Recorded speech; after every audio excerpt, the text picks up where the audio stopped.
দর্শক, আজ আমরা আলোচনা করব মার্কিন বাজারে বাংলাদেশি পণ্যে ৩৫% শুল্ক নিয়ে। এজন্য আমাদের সঙ্গে ভার্চুয়ালি যুক্ত হয়েছেন নিট পোশাক রফতানিকারকদের শীর্ষ সংগঠন বিকেএমই এর সাবেক সভাপতি ফজলুল হক। জনাব ফজলুল হক, এই সময়ের বাণিজ্যে আপনাকে স্বাগত। ধন্যবাদ। সম্প্রতি মার্কিন যুক্তরাষ্ট্র ৩৫% শুল্ক আরোপ করেছে বাংলাদেশে। আপনার কাছে জানতে চাই যে আগে যে প্রায় ১৬% শুল্ক ছিল সেটা যুক্ত হয়ে ৩৫% নাকি ৩৫% আবার নতুন করে যুক্ত হবে, মানে ৩৫%-এর সাথে ১৬% যুক্ত হবে?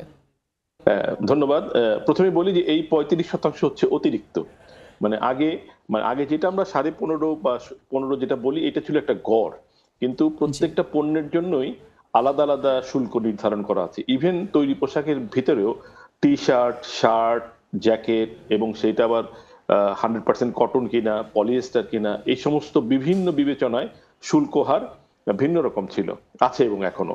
এবং যেখানে যেটাই থাকুক, মানে আগে যদি আপনি কোনো পণ্যের উপর 15% দিতেন, এখন সেটার উপরে 50% শুল্ক দিতে হবে। আগে 10% থাকলে 45%, সেটা পরিষ্কার, এটা নিয়ে কোনো সন্দেহের কোনো অবকাশ নাই।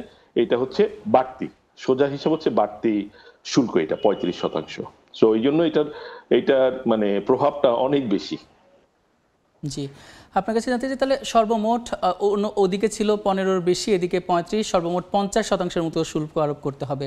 তো জানতে চাই যে আজকে তো দ্বিতীয় দফার বৈঠক শুরু হচ্ছে, তো দেখা যাচ্ছে যে প্রথম দফার বৈঠকে কিন্তু দুই দেশই বলেছে ফলপ্রসূ কিছু আলোচনা হয়েছে। তো তো আপনার মনে হয় যে এই আলোচনায় কোন কোন বিষয়গুলো গুরুত্ব দেওয়া উচিত? ধন্যবাদ। এটা হচ্ছে যে প্রথমত আমরা মানে আমি গতকালকে থেকে একটা জিনিস হতাশার কথা বলছি যে পুরো প্রক্রিয়াতে প্রাইভেট সেক্টরকে আসলে এনগেজ করা হয়নি। হ্যাঁ, এটা খুবই দুঃখজনক। এটা উচিত ছিল। আর যাই হোক, যেটা হয় নাই সেটা তো আর খুব বেশি বলে লাভ নেই, আমরা তবু হতাশার কথাটা আরেকবার বললাম। মানে জিনিসটা হচ্ছে যে মানে আপনাকে যেটা খেয়াল রাখতে হবে যে আমার প্রধান প্রতিদ্বন্দ্বী দেশ যারা, বিশেষ করে ভিয়েতনামেরটা আমরা জানি তারা 20% সেটেল করেছে আমেরিকার সঙ্গে। ভারত পাকিস্তান আমাদের অন্য প্রধান দুই প্রতিদ্বন্দ্বীর ব্যাপারটা আমরা এখনো পরিষ্কার না, কিন্তু যতটুকু শোনা যাচ্ছে ভারত চুক্তির খুব কাছাকাছি আছে। সো এইটা আমাদের জন্য মোটেও খুব ভালো সংবাদ না। আমরা যদি ভিয়েতনামের সমান সমান বা কাছাকাছি না যেতে পারি বা ভারতের কাছাকাছি না থাকতে পারি, আমাদের শুল্ক যদি ভিয়েতনাম বা ভারতের চাইতে অনেক বেশি হয়ে যায়, তাহলে পরে যুক্তরাষ্ট্রের বাজারে টিকে থাকাটা প্রায় অসম্ভব হয়ে পড়বে। সো মানে যেটা আলোচনার শুল্কের দিক থেকে এই জায়গাটা লক্ষ্য রাখা হচ্ছে সবচেয়ে প্রধান দিক। আরেকটা জিনিস হচ্ছে যে মানে এই দ্বিতীয় দফা আজকে যে আলোচনা হচ্ছে, আমরা আশাবাদী, আমরা সবসময় আশা রাখতে চাই যে একটা ভালো ফলাফল মানে আমাদের অনুকূলে আসুক।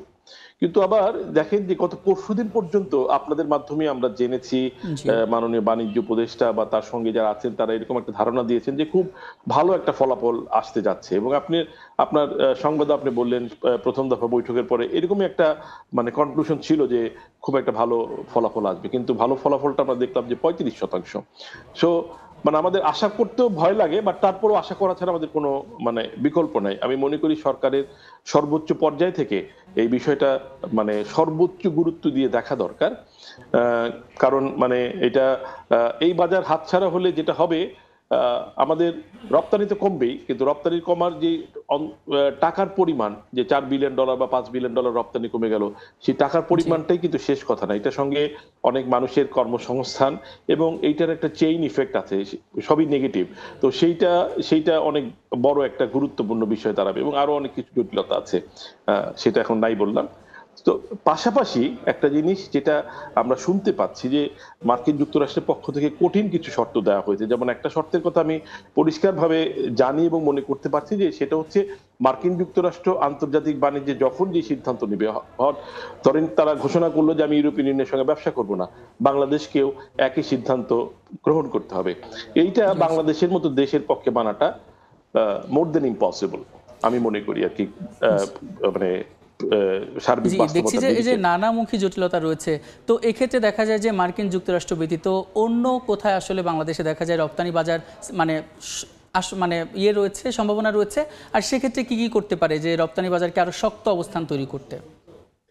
সেটা হচ্ছে আমাদের তো ধরেন আমাদের নিউ মার্কেট ডেভেলপমেন্টে সরকারের সহায়তা আছে এবং আমাদেরও সর্বোচ্চ চেষ্টা আছে, আমরা প্রতিনিয়ত চেষ্টা করছি। সেই চেষ্টাকে আরো বেগবান এবং কার্যকর করতে হবে, খুব ফোকাসড ওয়েতে।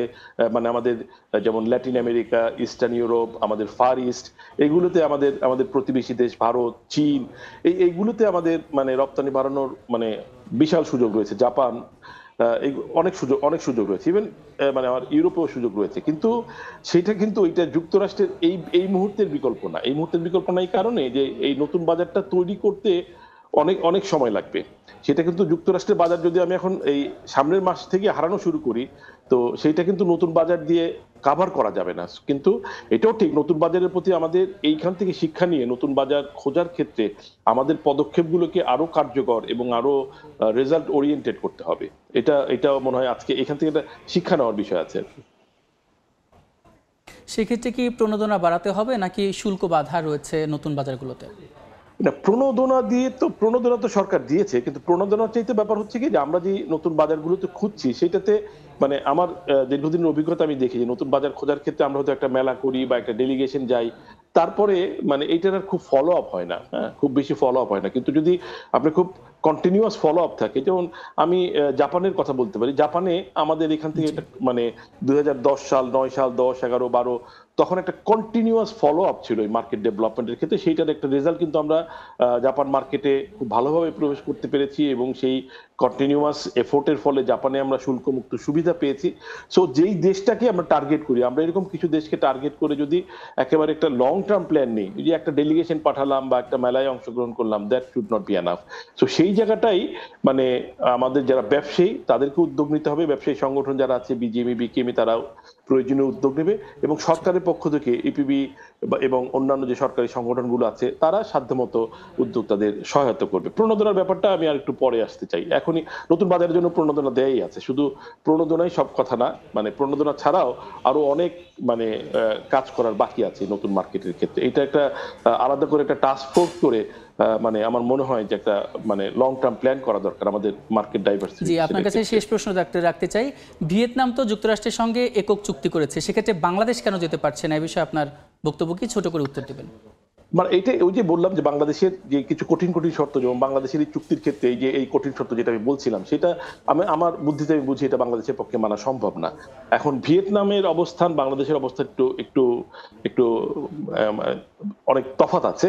সো বাংলাদেশের একটা জিনিস হচ্ছে কি যে দ্বিপাক্ষিক চুক্তিগুলি করার ক্ষেত্রে বাংলাদেশের যারা আমলাতন্ত্র তারা দীর্ঘদিন যাবতই একটা নেতিবাচক মনোভাব পোষণ করে আসছেন। সো এই জায়গা থেকে তাদের উদ্যোগের এই মানে আমাদের যে পলিসি মেকার, বিশেষ করে মানে যে আমলাতন্ত্র আছে, তাদের আরো একটু সক্রিয় ভূমিকা নেওয়া দরকার। নট অনলি যুক্তরাষ্ট্র, অন্যান্য বড় দেশের সঙ্গেও দ্বিপাক্ষিক চুক্তি করাটা এখন সময়ের দাবি। আমরা কিন্তু অনেক পিছিয়ে পড়েছি। নট অনলি যুক্তরাষ্ট্র না, ভিয়েতনাম কিন্তু ইউরোপিয়ান ইউনিয়নের সঙ্গেও দ্বিপাক্ষিক চুক্তি করেছে। সো আমাদেরকেও এই ক্ষেত্রে একেবারে মানে সবকিছু ঝেড়ে ফেলে মানে মাঠে নামতে হবে, যে বড় বড় দেশগুলোর সঙ্গে। জি, আপনাকে অসংখ্য ধন্যবাদ। সকল ধরনের জটিলতা নিরসন হোক এবং বাংলাদেশ রপ্তানি বাজারে ভালো অবস্থান তৈরি করুক, এটাই প্রত্যাশা। আপনাকে অসংখ্য ধন্যবাদ এই সময়ের বাণিজ্যে অংশগ্রহণ করার জন্য। আপনাকে ধন্যবাদ।